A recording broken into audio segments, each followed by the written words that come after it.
Okay, good evening.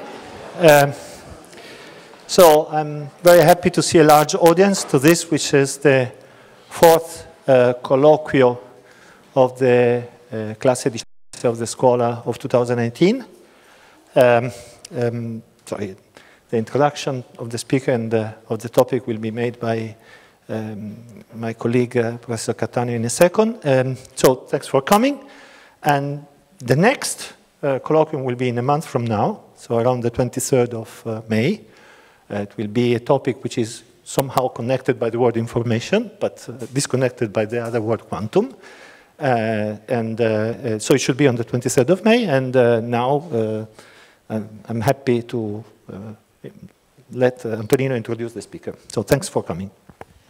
So welcome to everyone. It's a pleasure to host our guest of today, Marcello Massimini. Marcello Massimini is full professor of physiology at the University of Statale di Milano.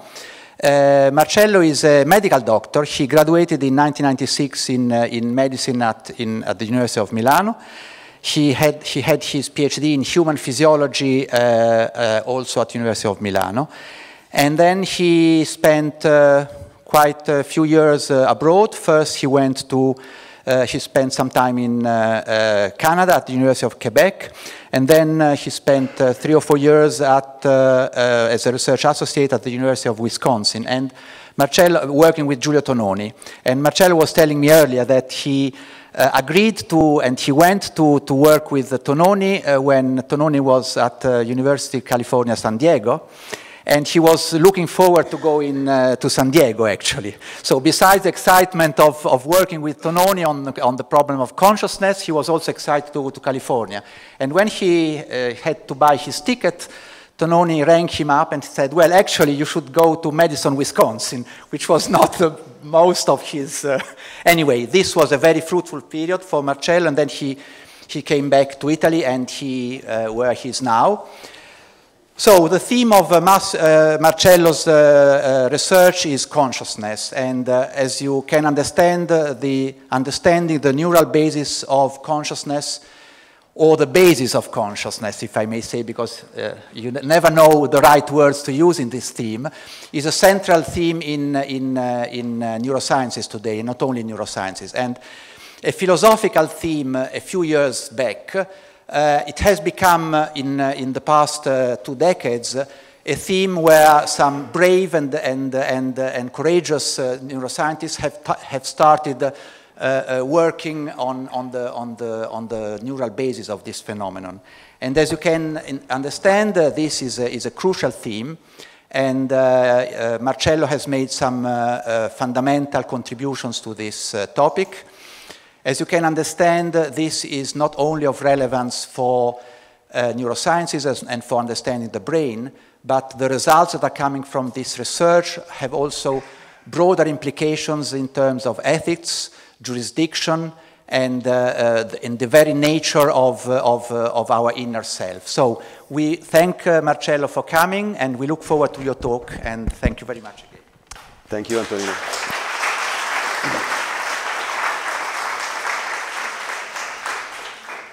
Thank you very much, Antonino, and everybody for inviting me here. I'm very honored, actually, to be in this fantastic place. And yeah, I agree. I wouldn't say neural correlates. I would say the physical substrate of consciousness in order to be more general. And actually, what I'm going to talk about is, describe an effort. Whether this is successful or not, we will see in the future. But at least it's a serious effort to try to measure something in the physical world out there that lets us infer about the presence of consciousness outside of ourselves. We know we're conscious. I know I'm conscious right now. I cannot doubt about it.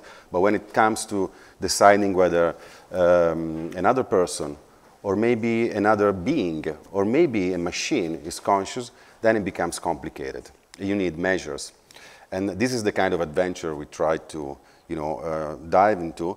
And actually, it's always difficult to start a lecture on consciousness because you don't know where to start from. There's a philosophical perspective. There are so many ways of introducing the problem. And I would like to start with a very general, point about measuring. So this is my first introduction to the problem. That is, this graph that I'm borrowing actually from Christoph Koch and Giulio Tononi. I think it's a very interesting graph because it says basically how do we normally assess consciousness in the world around us. Take animals, you know, the biological world. Well, normally what we do, but we do this also in patients, is we take intelligence, function, input-output relationships, and we take this as a proxy for the capacity for experience, that is consciousness. So basically, we normally say, well, a monkey behaves in a way that is complex, input-output relationships are complex, behavior, function is complex, and thus it is more conscious probably than a jellyfish. We don't have any problem in, killing a jellyfish. We have more problems with the monkey because we assume that the monkey is suffering more. And then this, along a scale, we assume this sort of relationship, direct relationship, whether it's linear or not, it doesn't, it's, but in general, this is the case. But this is not so, it's not watertight.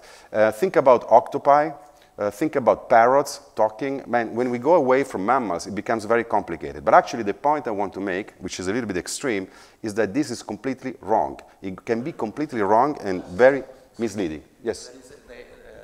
Your slides are not coming up, so they are trying to fix it. I'm okay. Sorry.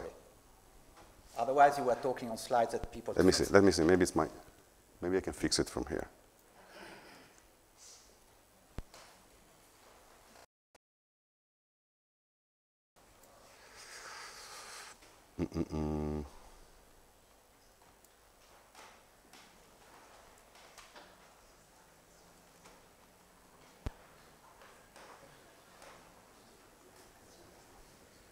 Are you trying to do something? I'm trying. Let me see.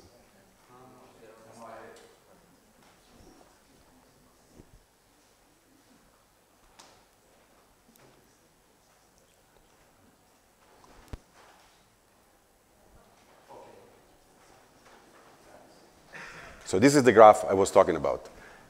We have on the x-axis, we have intelligence, behavior, input-output, function, and we infer experience, consciousness from behavior. Okay, so why can this be so misleading? I'll give you an example, and especially this can be misleading and it has ethical consequences for the future. One, we are saving patients that only 50 years ago would have died.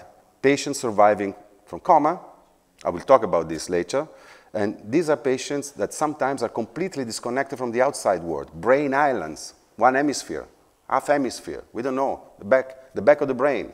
And, but they might be completely disconnected. There is no behavior, no function, no input-output in these cases, but there might be consciousness. This is a clear dissociation. On the other end of the spectrum, as you know, we are also pushing, and especially in these years, very much on artificial intelligence, deep learning, machine learning. You know what's happening right now. So this is Watson from IBM. Can answer any question, can win Jeopardy in the US, the TV show where you got questions and everything. It was able to, beat humans. And so this is function in terms of input-output. It's a powerful machine. And it's, behaving much better than any patient with brain injury. But is this conscious or not?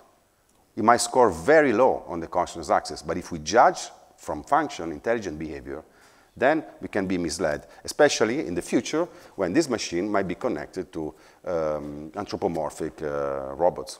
It might happen. It's just a matter of time. It will happen.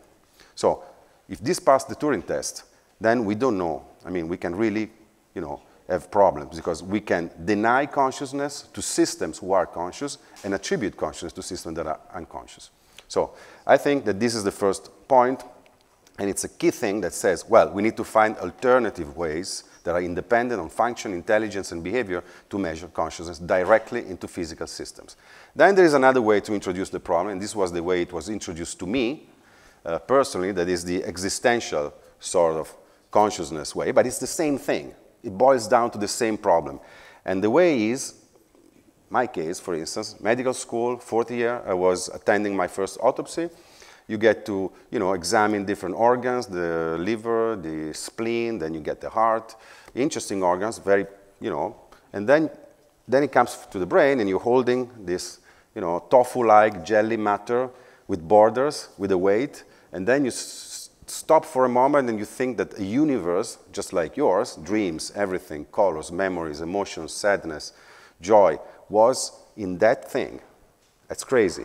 I mean, it is really a mind-shattering experience if you think about it. You are holding an object with borders, an object that is nothing special, and in that object there was everything. And I think it's pretty much, the same of sublime, mind-shattering experience that were experienced by the astronaut of the Apollo missions who, they turned their head and they saw our planet like a tiny blue dot, lost in space. Things are not the same after that. I mean, everything changes in your perspective. It's crazy. And you ask, when you find yourself in that spot, you're not, wondering how does the brain, generate the flames of self-reflection and regrets and all these complex things. That doesn't matter really. You don't even ask, how can I perceive, how can the brain perceive complex scenes like this, painting or this beautiful room. No, you don't ask that. You're simply asking and you're simply wondering, how is it possible that a piece of matter like this can host a subject who sees pure light, pure darkness? It doesn't matter how complex it is, what's being perceived. There is somebody there seeing dark. This is the mystery. What is it special about this object that you can hold in your hand that is, 1 kilo and 400 grams, if so, and it's just like that. I mean, it's nothing really special if you hold it. So you ask, physically speaking, what's special in here? And this is the question, actually. Is there any special ingredient? Is it something that makes this object so special? Many philosophers, not all of them, but many, and also scientists would say, well, yeah, neuroscience is good, many things. We have explained so many things, but now, when it comes to experience, consciousness, you better stop. There is a hard problem. We won't be able to solve it. So this is a very nice sentence from Colin McGinn. We will never know how the water of the physical brain is turned into the wine of consciousness. There are many other, nice ways to say the same thing. We'll never know. We will not be able to connect the physical world to the world of experience. And this is a position that, you can hold. And you can also consider this position very humble and sort of, for once, scientists are holding back and say, well, I cannot go there. So it sounds good in a way, but in another way, it's not so good if you think about it. Because if you take and maintain this position, then you also need to be aware of what are the consequences of this. And one of the consequences is that if you, give up on understanding the mechanism of consciousness, you also put yourself in the position of not seeing consciousness in other people, starting from human beings. And this is ethically something that maybe we cannot afford.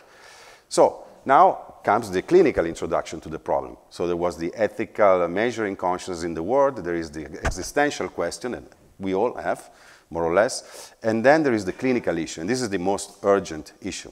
So this is a patient in a coma. Coma is a state similar to sleep, eyes closed, quiescence. The patient is not responding to stimuli, but it's different from sleep because you cannot even wake up the patient for strong, painful stimuli. This is the thing. This is coma. Coma is not a permanent state. Normally, it lasts for 2 weeks, 3 weeks, maybe, maximum. So when you read on a newspaper, emerges from coma after 3 years, it's wrong. It's always wrong. So coma, either you die or sooner or later, the patient opens his eyes, okay? 50 years ago, coma was the way to death, normally. Now, with artificial respiration, intensive care medicine, you can survive through the difficult phase of coma, where the brain is swelling, pushing down on the brainstem, so the brainstem, which is an ancient part of the brain controlling respiration, suffers, and you stop breathing, and basically there is a cardiorespiratory arrest. Now this doesn't happen necessarily. You can hold the breath, you can, do artificial ventilation, everything. So now it is often the case that brain injury patients, even with severe brain injury, they survive coma. And then at some point, if they don't go to brain death, they open their eyes. 2 weeks, 3 weeks, normally. That's what happens normally. And best case scenario is that the patient opens his eyes and talks, or maybe react to commands. Are you here? Squeeze my hand if you can hear me. Yeah, and the patient does this. No problem. Consciousness is there. You can see it. We don't doubt that the patient is conscious. We take it, as I don't doubt of, anybody else conscious. If I ask, are you here? And you say, yes, I trust you. Worst case scenario, the patient opens his eyes. So wakefulness comes back. By the point of view of a neurologist, we measure wakefulness by eyes opening. It's like a master switch. The system is on, eyes opening, but consciousness does not come back. These patients remain unresponsive. Whatever you do, they don't react to anything. They don't show any sign of purposeful activity. And actually, vegetative state is now an old definition. Now, these patients are called unresponsive wakefulness syndrome, which describes pretty well their state. They are awake, but they're completely unresponsive, and thus, we assume they're unconscious. Vegetative state or unresponsive wakefulness syndrome. Then things are even more complicated, because in 2002, another gray area was discovered, that is the minimally conscious state. That's in between. So those are patients, they open their eyes, they react to commands every once in a while. Maybe they track people in the room. That's the only thing they do. Or maybe sometimes they respond to a command, but they do it today, they don't do it tomorrow. Fluctuating, very difficult to assess, very difficult to detect, but it's very important to detect them, because these patients, they have a better prognosis if they undergo rehabilitation, and they are conscious to some extent. We don't know of what. It can be a dreamlike experience, it can be an intermediate state, like when we're falling asleep or being anesthetized at different levels, or it can be sort of an hallucination, or maybe conscious wakefulness, but fully paralyzed, or almost fully paralyzed. We don't know. So it's clearly a big problem. We are saving many of these patients. 200,000 per year in the United States, there are patients like this. 300,000. It's like a city. And the problem is, which is a big problem in clinical neurology, there is a big, large diagnosis, mislabeling error. That is, 40% of these patients are wrongly diagnosed and labeled as unconscious. And this is, of course, an issue. So why do we make this mistake? Because we take the input-output approach for lack of better options. Because we don't know better, we consider the brain as a black box, and we work on input and output. We do this every day in the emergency room, intensive care. What we do is actually we stimulate the patient, we ask the patient to do things, and then we observe motor behavior. If we see motor behavior, fine, no problem. If we don't see motor behavior, we normally say, well, patient is unconscious, unresponsive, unconscious. But is it the case? So the first point, important point, is that the absence of the proof, that is the absence of motor responses to sensory stimulation, is not the proof of the absence of consciousness. Take the trivial example of a patient who's completely paralyzed. I mean, he would understand everything, he would want to do and to react, but he can't. It's like a stone. How do you let people know that you are conscious if you're paralyzed? Anesthesiologists, they have this problem. Every once in a while, actually 1 out of 1,000, there is an anesthesia awareness. So the patient is anesthetized, paralyzed with drugs in order to avoid muscle contraction and everything, and the patient regains consciousness, but he's fully paralyzed. He's artificially ventilated and completely paralyzed. And there's no way the patient can let the surgeon or the anesthesiologist know that he is conscious. It's not a good, I mean, it can be a traumatic experience, like post-traumatic stress disorder. But in patients, this can be a permanent condition. The anesthetized subject, after anesthesia awareness, he wakes up and he will be able to say, hey, look, I was there. I heard you talking about me. I was listening to the noise of the electronic, scalpel and everything, the smell of the surgery. But the patient? Classic example, locked-in syndrome. Locked-in syndrome is a trivial small lesion in the brainstem. So in the ventral pons, is this part of the brain where the fibers going from the cortex to the spinal cord are running in a bundle, very thin. And a small lesion is enough to cut all motor output. These patients are fully paralyzed, except for, sooner or later, they recover the ability. This is a thin channel. It's the third cranial nerves, which is above the lesion, which controls vertical eye movements and blinking, so they recover vertical eye movement and blinking. But nobody knows. I mean, actually, back then, 10 years ago, these patients were often misdiagnosed, and maybe a relative was noticing that these movements were not random. No? Because vegetative state patients are not, are not just not moving. They have reflexive activity. They do a lot of things, but they're not reactive to stimuli. So it's very difficult to judge whether a movement is on purpose or it's just a random machinery, reflexes. So sometimes the relatives say, oh, no, but this is, I mean, can you hear me? If you hear me, do it twice, and the patient does it twice. And then, are you here? Is it true that your name is? And the patient, and then you have communication. It's a binary communication. It's very simple, but it's communication. Some people, and some patients were able to write beautiful books. I'm sure you know about the diving bell, the butterfly and the diving bell by Jean-Dominique Bauby. There was a movie also, very beautiful. And so sooner or later, they are able to use this channel to let you know. But also, unfortunately, there is a total, complete lock syndrome state. What do you do here? Very difficult. So you're buried into your skull, actually into your brain. On the other hand, so motor output, they're not necessary for consciousness, so you can be conscious and fully paralyzed, but you can also be disconnected from the environment, from the sensory perspective, and still be aware. Say, this patient has a left hemispheric lesion, he would be completely aphasic, unable to understand commands. You can ask him to do anything you want. You won't understand. He's there, he's conscious, maybe he's in pain, maybe he wants to say something. He cannot speak, he cannot understand. So that's another case, another problem. And in general, you can have lesions to the nerves taking information from the outside to the center of the brain, so you can be disconnected. And you can be conscious and disconnected, both on the input and the output side. And why do we know this? Above and beyond these dramatic cases of lesion, because we all dream every night. And when you dream, what happens is that you're fully conscious, vividly conscious, very intense, joyful, painful, scared. You're scared sometimes you're in a state of bliss, but you're fully disconnected. There is this state, this conscious universe that you experience when you dream, and it's strong consciousness, it is there irrespectively of input and output. There's no need for electrical impulses to flow into the brain or flow out of the brain. And indeed, we are disconnected by physiological mechanisms on the input side and also on the output side, because spinal motor neurons are inhibited during dreaming. So consciousness exists without input and output. And we keep measuring it based on input and output, although we know very well, from a first-person perspective, that it can exist regardless. This is the problem.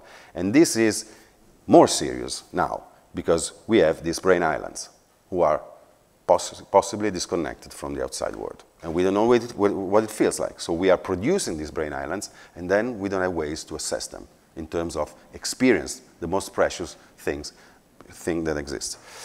So that's why, there is an ethical need also, a moral obligation to discard the position, the skeptical position, say, we'll never know, give up, stop here. No, we need to know.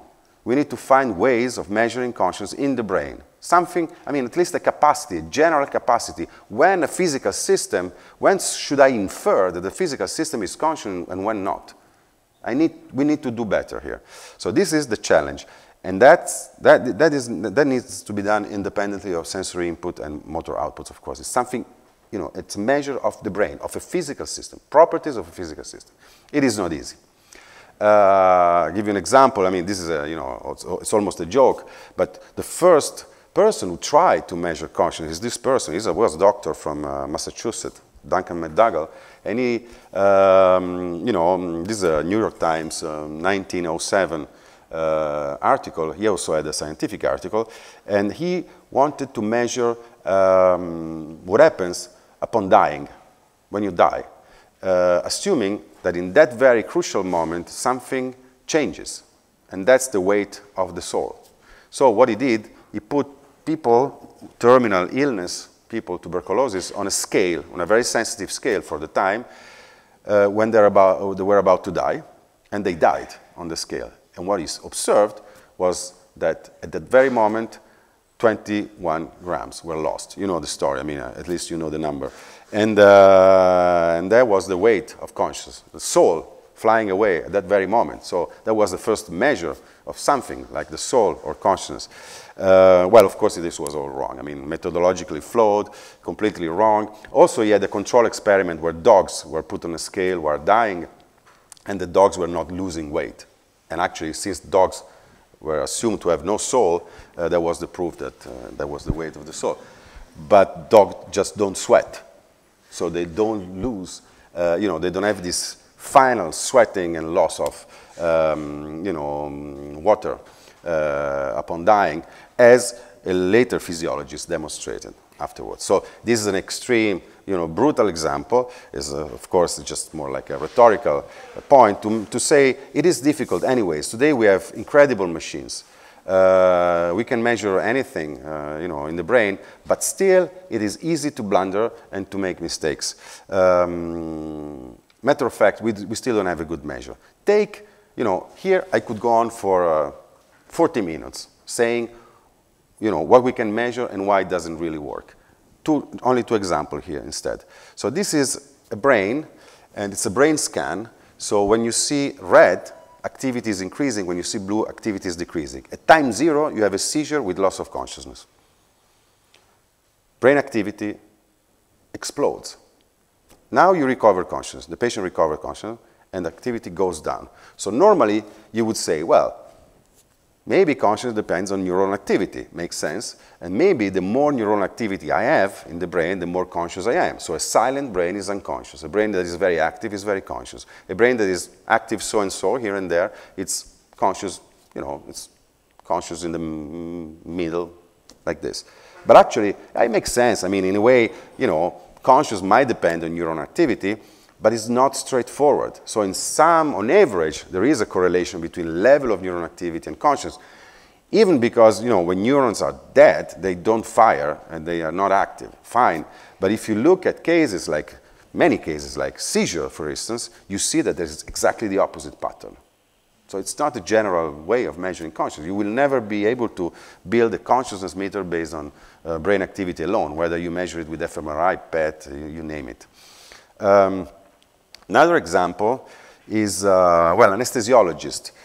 They've tried a lot because of the problem I was saying before, anesthesia awareness. They wanted to find objective measures. They took an empirical approach, and actually they built up on the basic notion that goes back to the beginning of the 20th century, 1928, when Hans Berger made the first electroencephalographic recordings, so brain activity from humans, and he observed already in his subjects that, you know, when you become drowsy and you start losing consciousness, rhythms are becoming EEG, electrical waves are becoming larger and slower. So you have, when you're awake, activated, you have fast waves that are small, and then when you start, you know, going down and dozing off, you have these waves until you are fully asleep and you have these big, slow waves. So, I mean, textbook notion is that, you know, there is, if you look at the EEG, electrical activity of the brain, if you see fast waves that are small, you're likely to be conscious. If you see slow waves that are large, you're likely to be unconscious.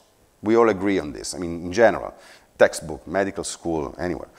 But actually, so anesthesiologists, they, you know, took this and they put it, you know, quantified, you know, the shape of the wave, the complexity of these waves, and, you know, the frequency, how big they are, this and that, and they come up with an index, an empirical index. So basically, you take 100 subjects awake, you anesthetize them, you feed the signal to a computer, and the computer extracts the features that best differentiated between patients who are awake and patients that are unconscious, and then you apply this to your patient, so you know that if you see an EEG pattern that is becoming, you know, small and fast, he's conscious.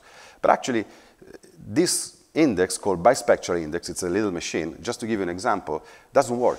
It doesn't work because it is not so simple, and there are many exceptions to the rule. So take this. If I know what this slide is about, but if I am asked to say, who's conscious, I say, no doubt, this is conscious, this is unconscious. No question. I mean, it's, any medical student would say that.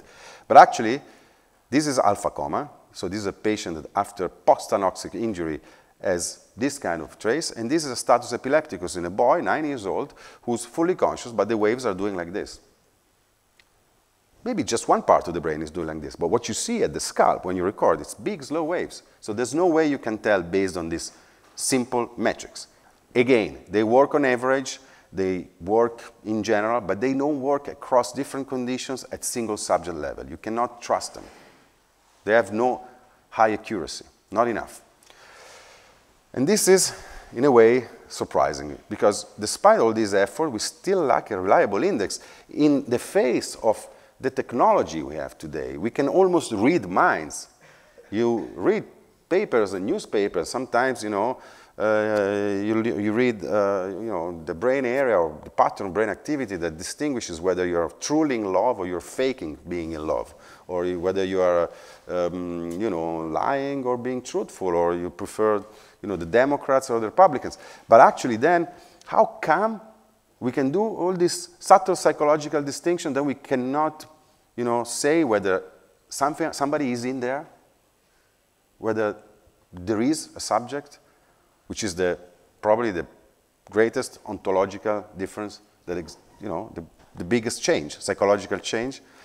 And this is even more surprising because in the light of the fact that, you know, that there are projects like the Human Brain Project and the Blue Brain Project, even before, where, you know, beautiful things are happening, like we are taking whatever is known about the brain from the molecular level at different scales to the system, and we're trying to replicate this into a computer simulation. Basically, we are rebuilding what we know in biophysically realistic models. There should be some sound coming out here, but it's not coming out.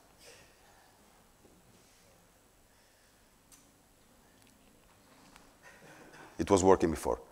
Maybe you fix it. So you see, this is a little bit, you know, these are neurons firing. You would hear also ta ta ta ta ta, ta like this. So these neurons are firing because all the rules are implemented there. Now these are only, you know, a bunch of neurons. Now they can simulate tens of thousands of neurons, and soon the project is very ambitious, a mouse brain, and then maybe all the 100 billion neurons of a human. Simulated, perfect simulation. Fast forward 30 years, and then assume that we have this. And then imagine that, let's see if it works. No. Imagine that that you are proposed a strange, like a contract, and they say, okay, well, have you heard about uploading your brain on a computer?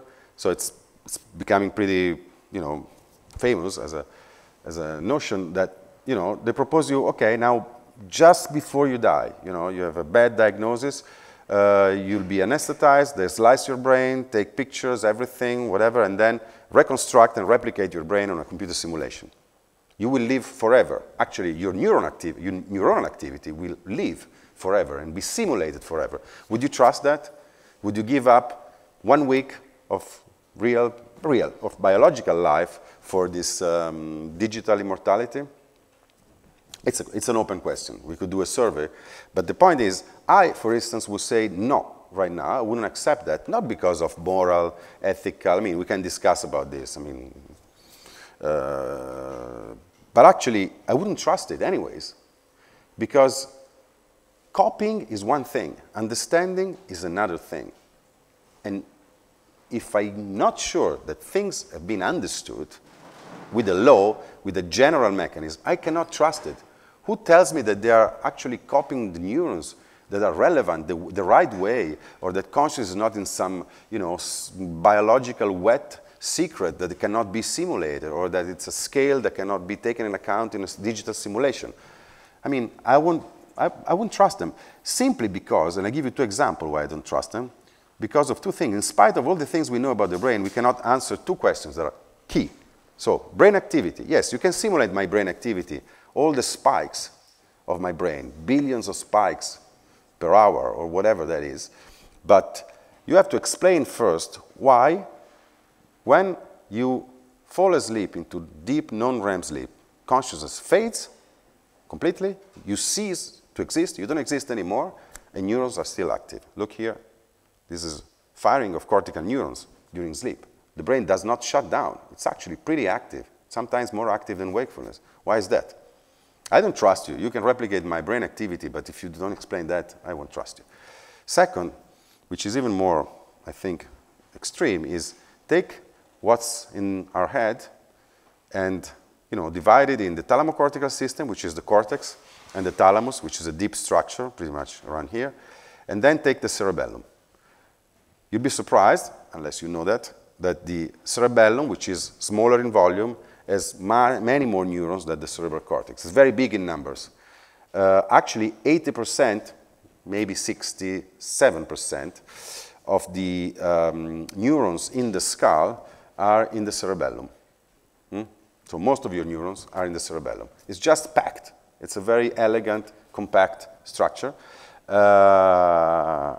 But the striking thing is that if you have a lesion to the thalamocortical system, you may lose consciousness, coma, vegetative state. You can instead remove the cerebellum altogether. This is done by neurosurgeons. You can take 80 billions of neurons away out of 100 billion, so 80% of the neurons, you remove them, you trash them in the surgical, the waste bin, and consciousness is still there. The patient walks away vividly conscious, maybe a little bit, it's not the same way, he walks away in a different way, maybe like drunk, but fully conscious, completely conscious. So why is that? This lady in China, she realized she didn't have the cerebellum when she was 27. She was fully conscious, she was married, she had her job. So you don't need it. So it's, and the cerebellum is smart, super intelligent. Most of the smart thing we do is due to the cerebellum, but it's completely unconscious. Why is that? It has excitatory neurons, inhibitory neurons, neurotransmitter, all the cocktails of chemicals.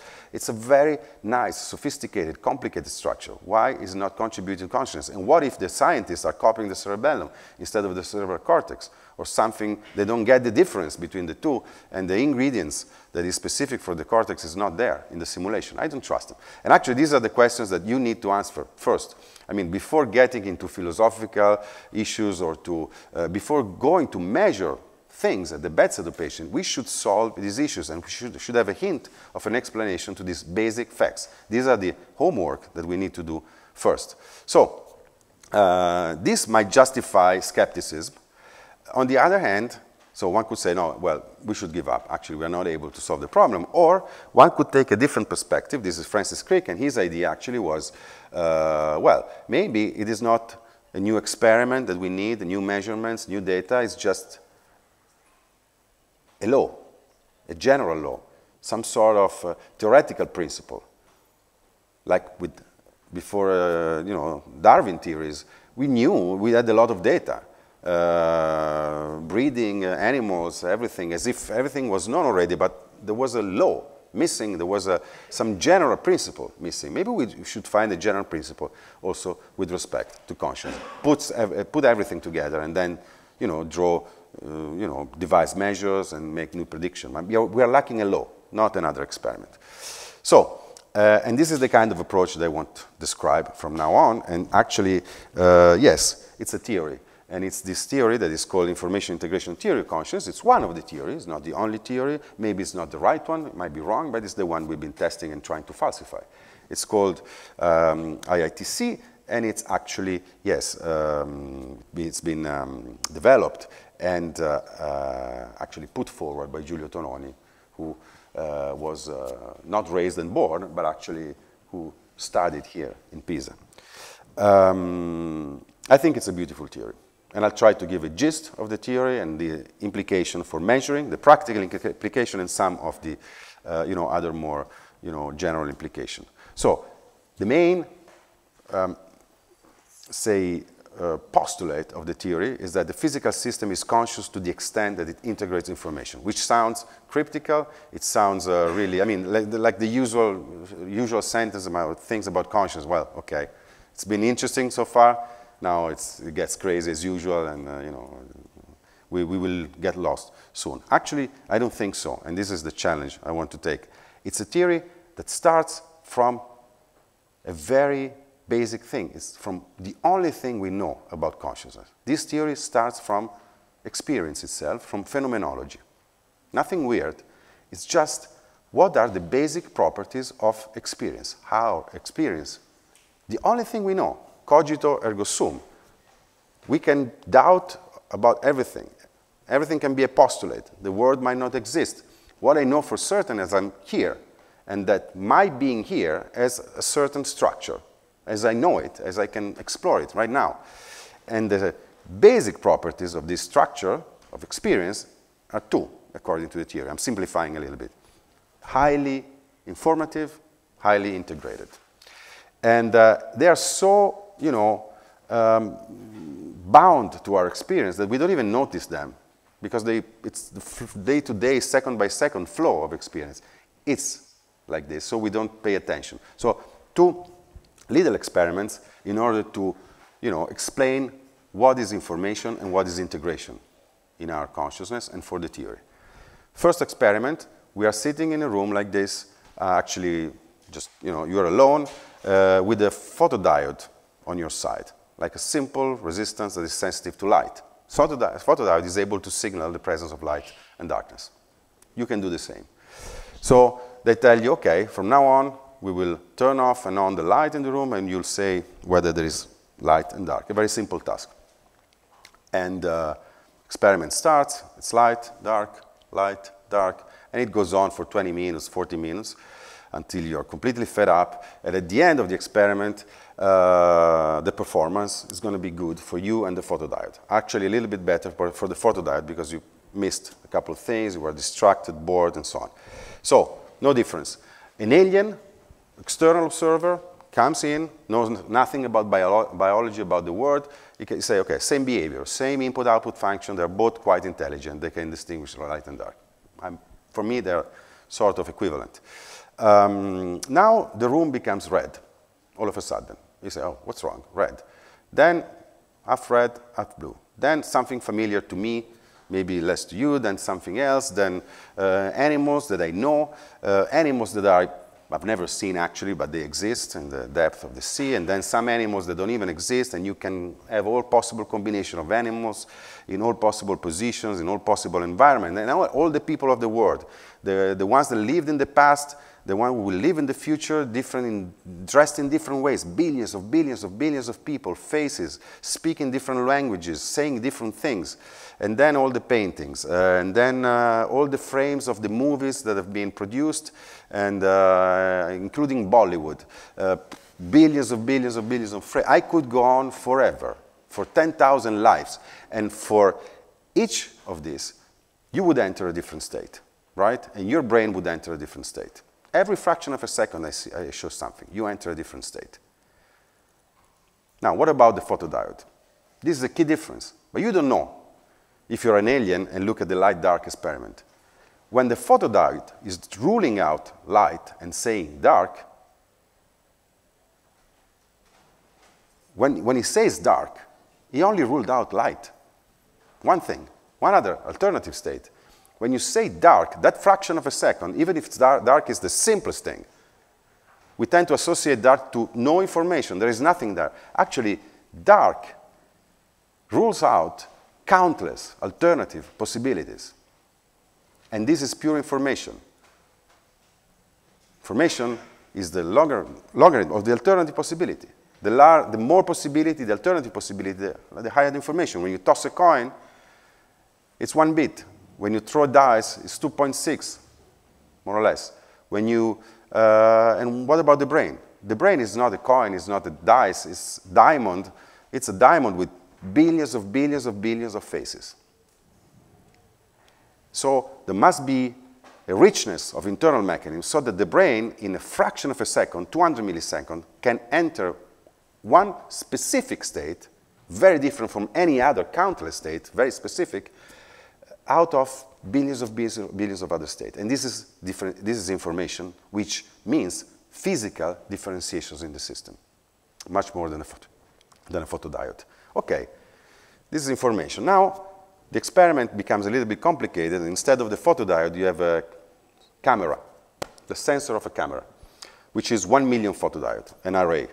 And now you do the same experiment. It's going to be light, dark, red, blue, red, whatever, people, faces, you. Wherever you turn the camera, wherever you point the camera, you're going to have a different state in the sensor, just like your brain. So no difference at this point. You have no moral position with respect to a photodiode. You don't even have a moral position with respect to a camera, right? You don't think that the camera is conscious. Maybe it's 200 euros rather than 3 euros, but it doesn't really matter, I mean, in terms of conscience. But why is that? There must be a reason. Why is that? Why is the sensor of the camera unconscious of what's being displayed there?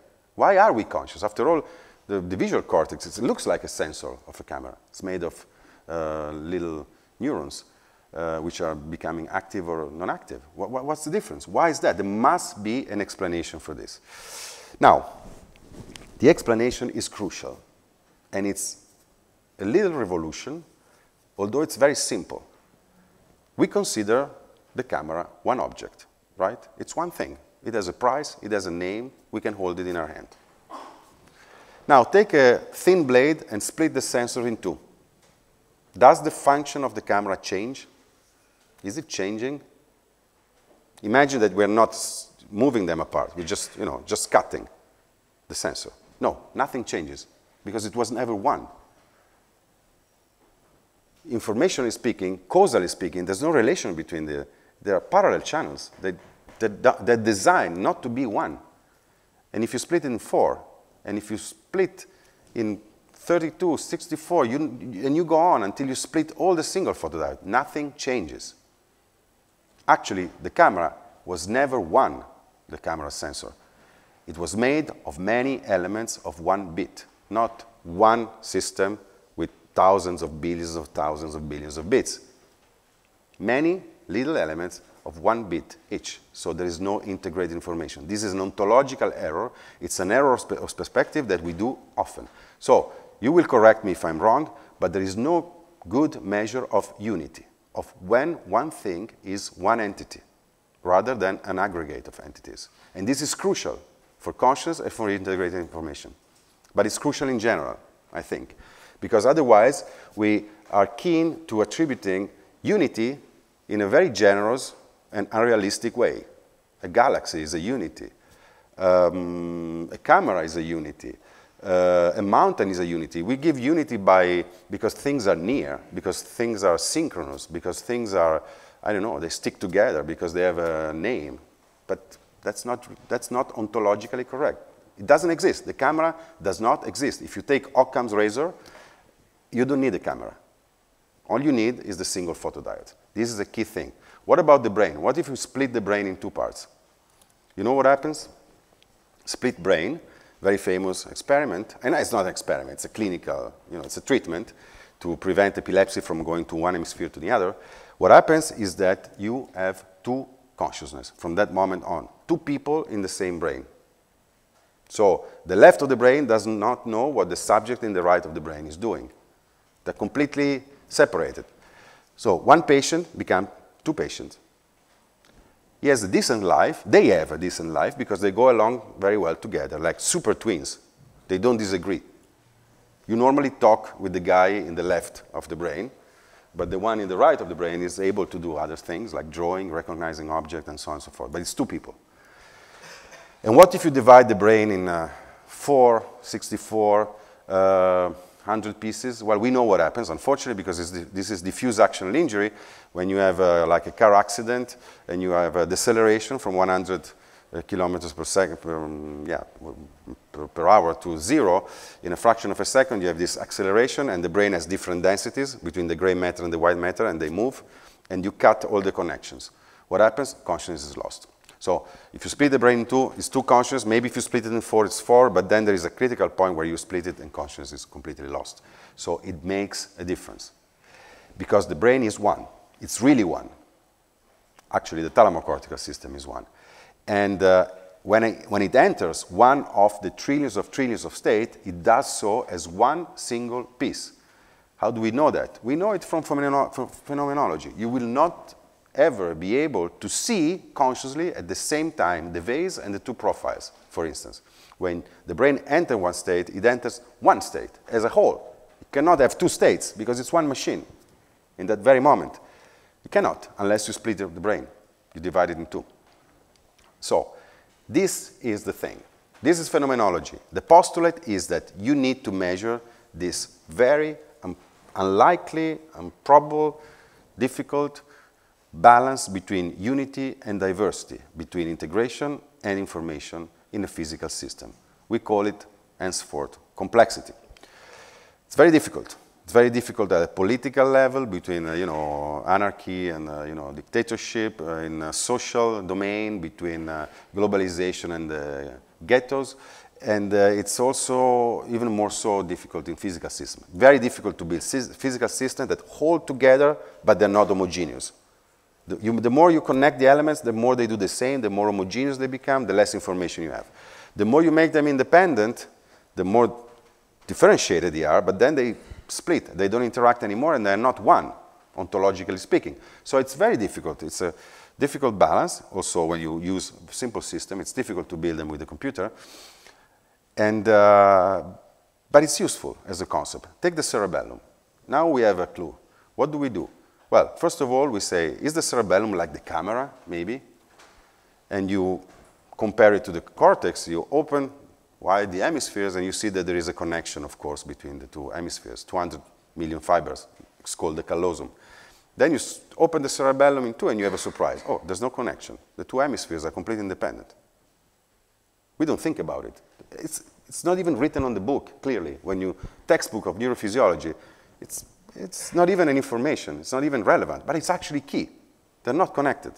Take the cortex and you go with the microscope and look at the anatomy, and you see that there is an exquisite balance between difference and unity. So different areas with different inputs still connected with long-range, short-range fibers in complicated and complex ways.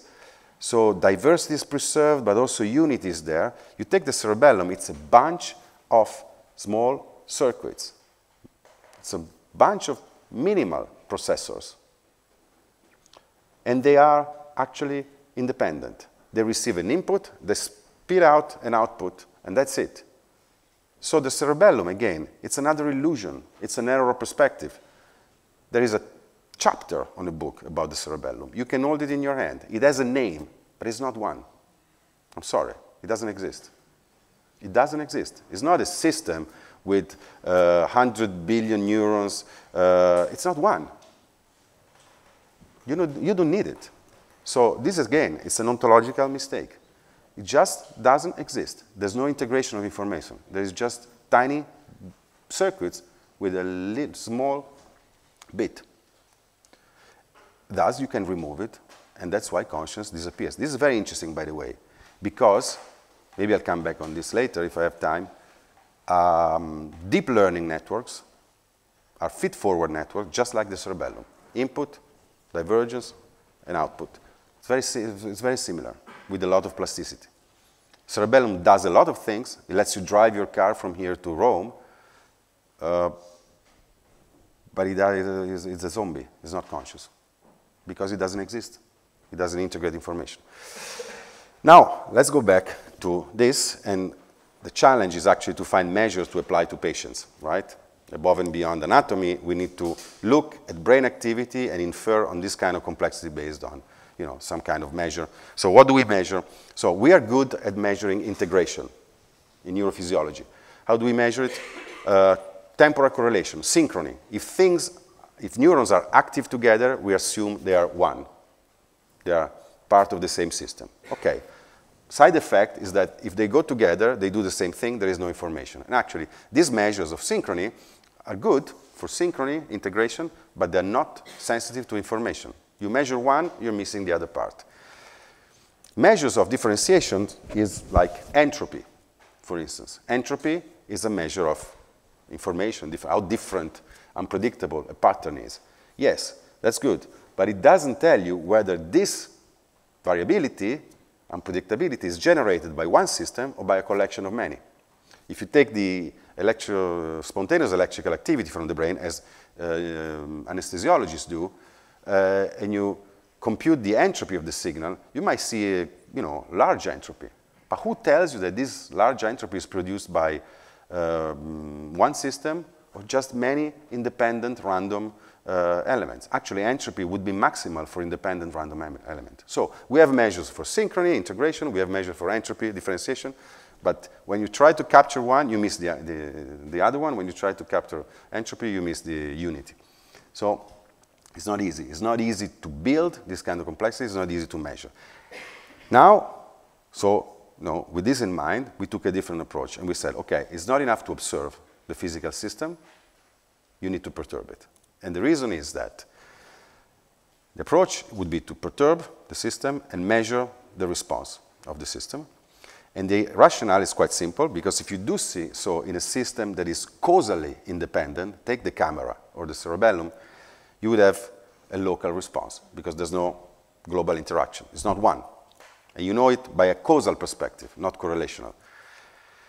So you have this kind of responses, say, some elements respond, the rest remain silent.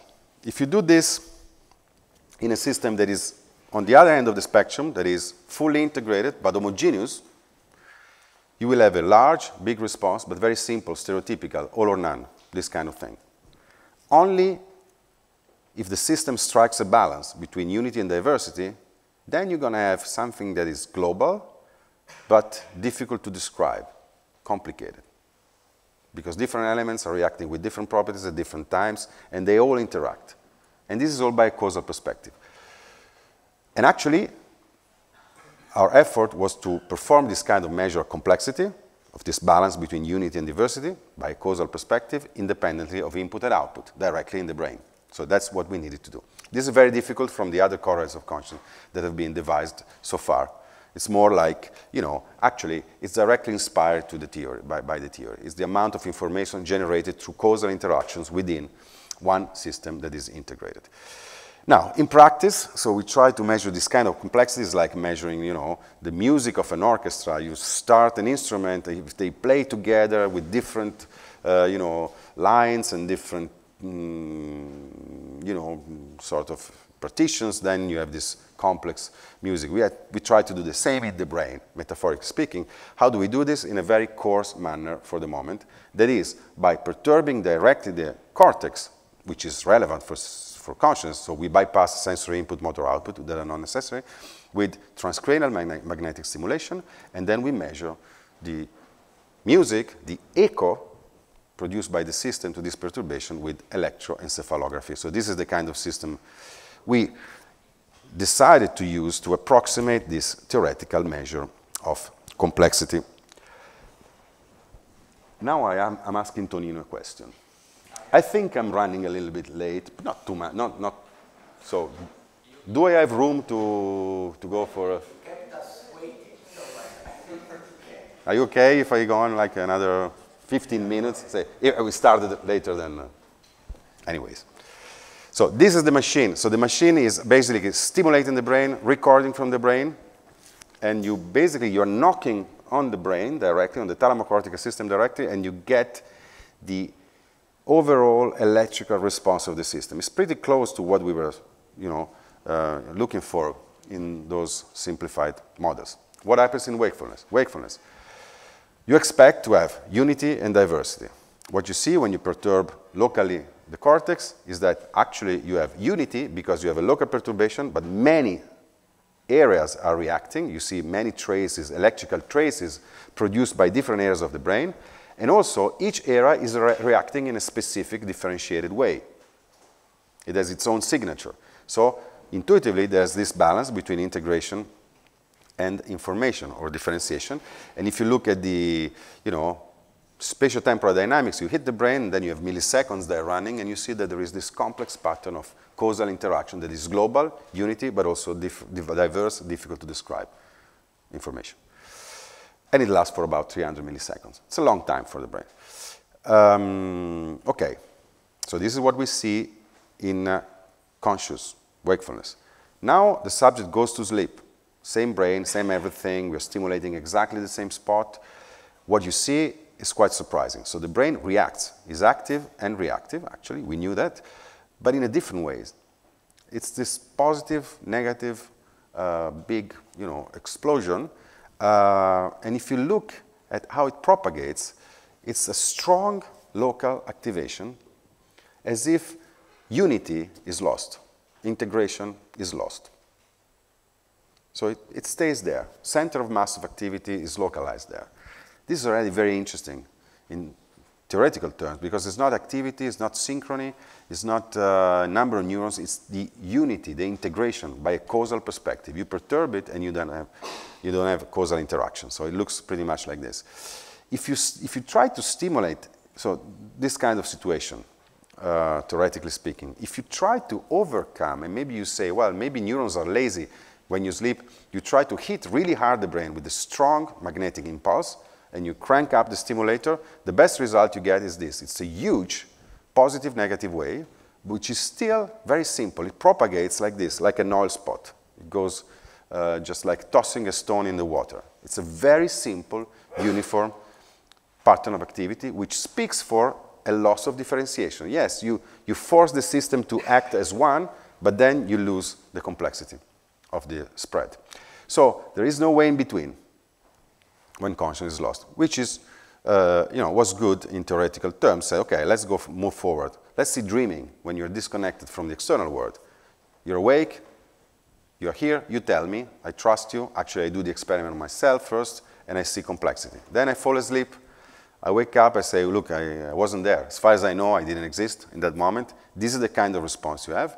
And then they wake me up, and I say, I was dreaming, actually. I was in the airport, and this happened, and I tell a story, a long story, 400 words maybe, and this is the kind of response you have. So you can see that there was a capacity for consciousness, you don't know what of, but that there was complexity and there was a capacity. And this correlates very well with the reports of the subjects, above and beyond what you're doing, input and output. We moved to anesthesia. I'm making a very long story short, 10 years in 1 minute. Anesthesia, we tried different anesthetics. Wakefulness, I'm here, no problem, and high complexity. Midazolam anesthesia, subject is unconscious, you have this sleep-like, simple, stereotypical up and down. Propofol, same story. Xenon, another anesthetic. This is a gas anesthetic. It's completely different mechanism of action, but still the same thing. Everything converges into this low complexity response. It's either local or global and stereotypical. So it's either loss of integration or loss of information. Then one last anesthetic, very interesting, that is ketamine. Ketamine is a powerful anesthetic. It is also a drug of abuse, but it's being used as an anesthetic because it's very safe and because it's very effective. You can have the subject anesthetized with ketamine, you can have surgery, like also serious surgery, and the subject won't complain because he's not there. But not because he's unconscious, he's somewhere else. He's having hallucination of all kinds. He's in another world. It's an extreme case of dreaming.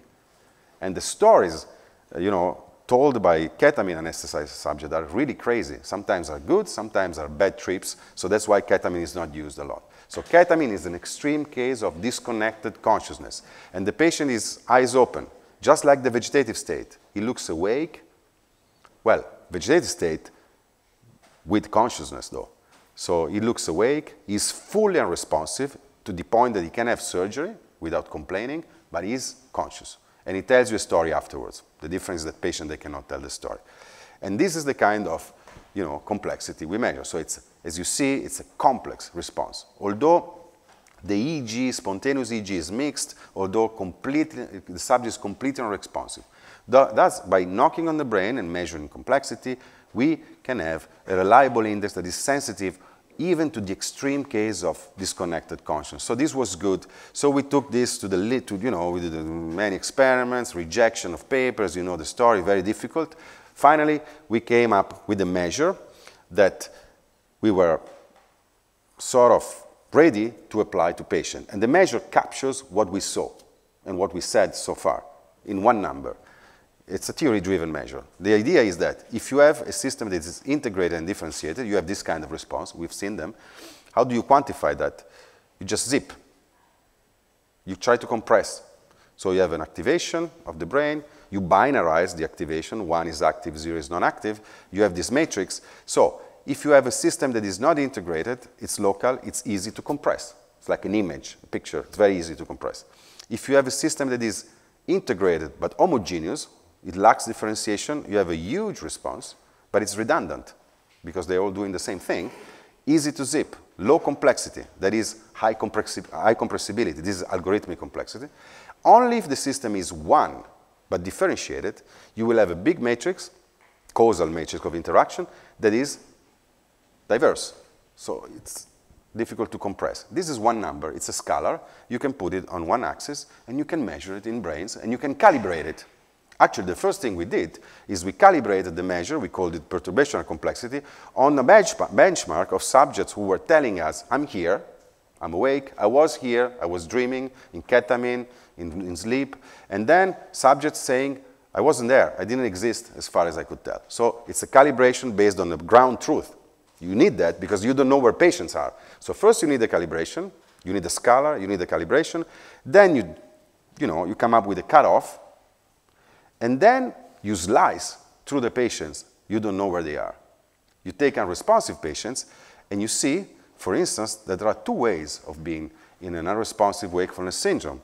That is, patients who are actually in a low complexity state, just like the subject who say, I didn't exist, and patients who are in a high complexity state. And these are not few, like they are 18, 20% of patients. And this is the kind of response we get only when consciousness is present and never when consciousness is absent in the benchmark. And we know that consciousness can be present but disconnected. So we need to pay attention to these patients. So these are, according to the calibration, the measurement, the theory and everything, patients who are actually conscious but disconnected. Conscious cortical islands. And we have to treat them as such. And actually, if you look at recovery in this patient, they are much more likely to recover. But they're not recovering consciousness. They're recovering the way, the input and the output to express that they were conscious, most likely. But this is a different story. So this is a very important, part of the story with ethical implications. So you need to use brain-machine interface and do your best to implement communication. They don't have a problem with consciousness. They just are unable to express it and to communicate with the outside world. This is a different story, although they are under the label of the vegetative state. These are low complexity patients.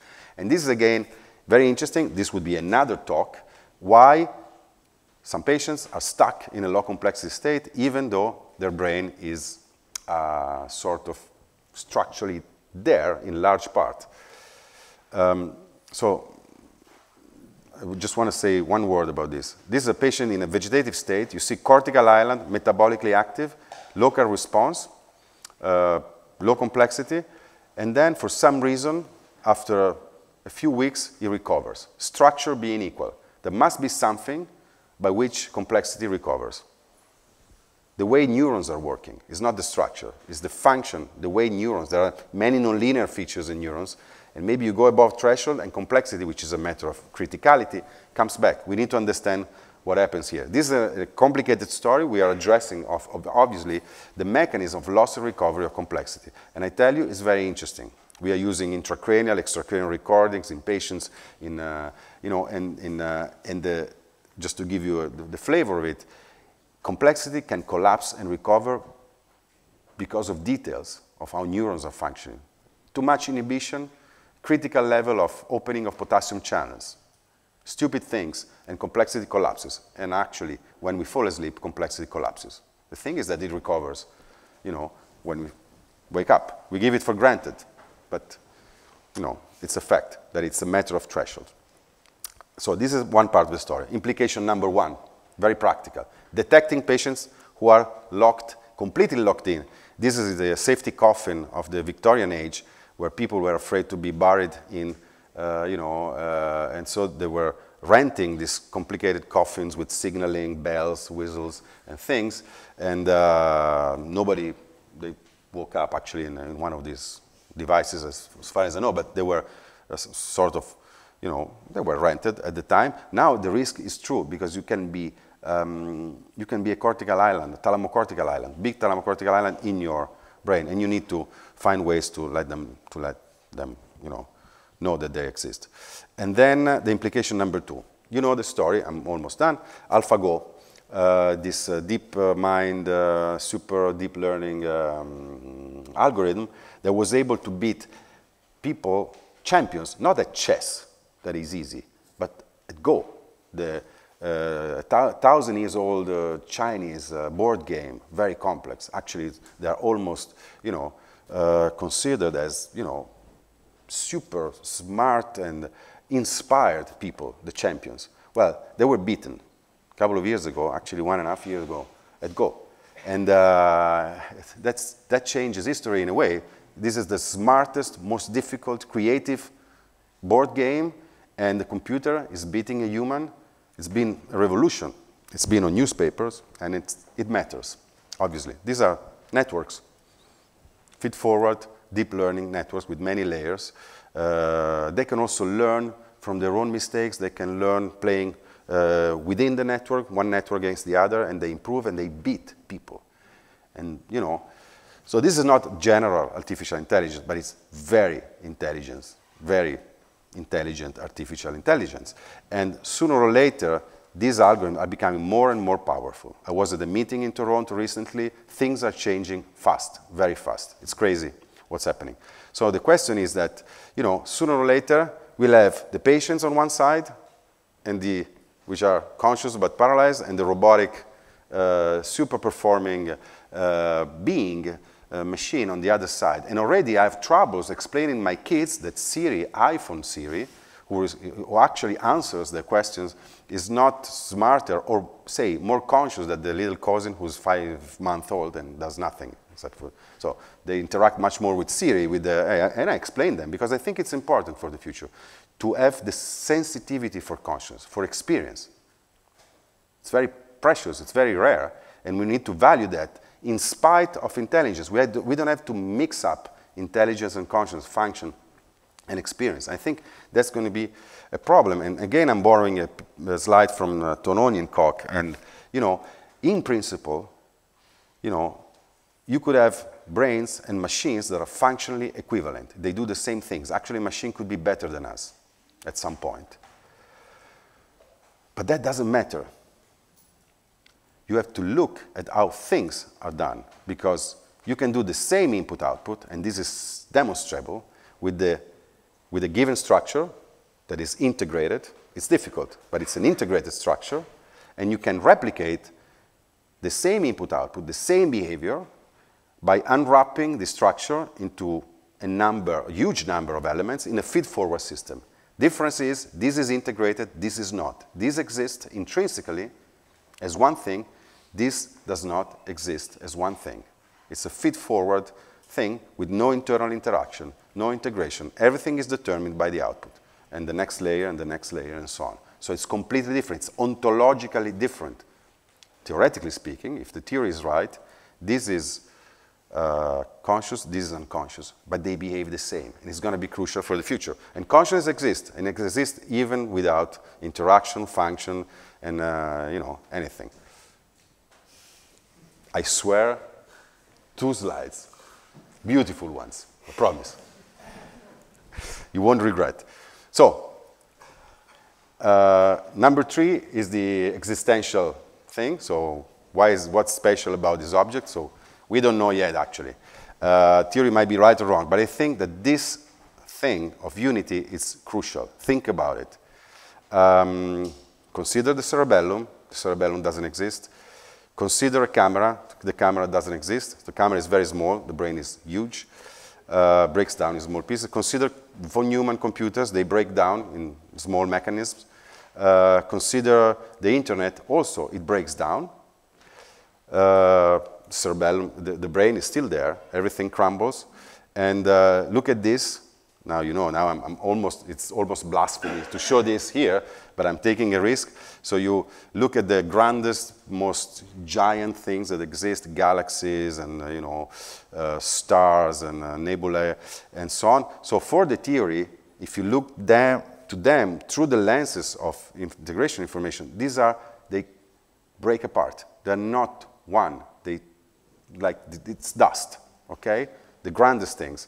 And then you look at the brain, and I hope you fix the music right now. Do we have... this is really bad. Well, this is, I cannot sing it. It's a beautiful music. Go to the website of Stephen Smith and Catherine Smith and look at this. This is a journey into the cerebral cortex from the bottom to the top. With a wonderful, wonderful soundtrack, which was actually written by them. Now, what do we see here? It's trivial, but it's not so trivial if you think about what we've been seeing so far. The red dots are synapses, connections. And there's plenty of connections. There's an insane number of connections. Each neuron receives 10,000 connections. And you can go down into the brain and you see connections.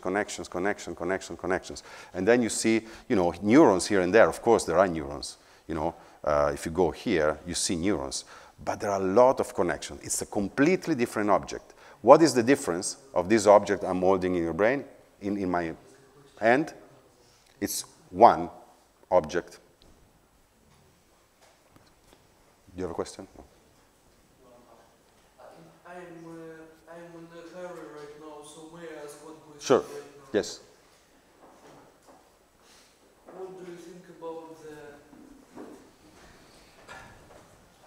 What do you think about the possibility that brain may be a quantum computer? I know there have been recent developments in this area. The Q-Brain project. Yes. So, yes, I'll finish. I'll come back to this one. But yeah, because it's a big question. Let me finish here. Normally this is the poetic part of my talk. It's completely screwed up, but try to. There's no music. There's no. Anyways, the thing is, look at this object. It's one. It is one. It's trivial. It is designed to be one thing. It is not trivial if you think about the other objects. They're not. So what is the consequence? The almost, I would say, ontological, philosophical, or even simple-minded conclusion. It's the largest thing that exists. Put simply. Maybe at some point we will be able to measure that, above and beyond patient and everything, that's the largest object. In terms of diversity in a unity, in terms of existence, intrinsic existence. All the rest exist intrinsically or minimally because they're very small. And the thalamocortical system is huge, not only of humans, maybe. And this is what actually Emily Dickinson, and she's the real poet, said already. This is a very popular, among neuroscientists, this poem. I don't know if you can read it, but you probably know it. It says, and these are the only last words I say, il cervello è più esteso del cielo, perché mettili fianco a fianco, l'uno l'altro conterrà, con facilità e te in aggiunta. Il cervello è più profondo del mare, perché tienili azzurro contro azzurro, l'uno l'altro assorbirà come le spugne i secchi assorbono. Il cervello ha giusto il peso di Dio, perché soppesali libra per libra ed essi differiranno, se differiranno, come la sillaba dal suono. Se un giorno arriveremo a dimostrare questo, non lo sappiamo, però mi sembra una prospettiva interessante che ha delle ricadute pratiche e che ha, secondo me, anche un sapore esistenziale, tutto sommato positivo, cioè non è riduzionista oltretutto. Vi ringrazio.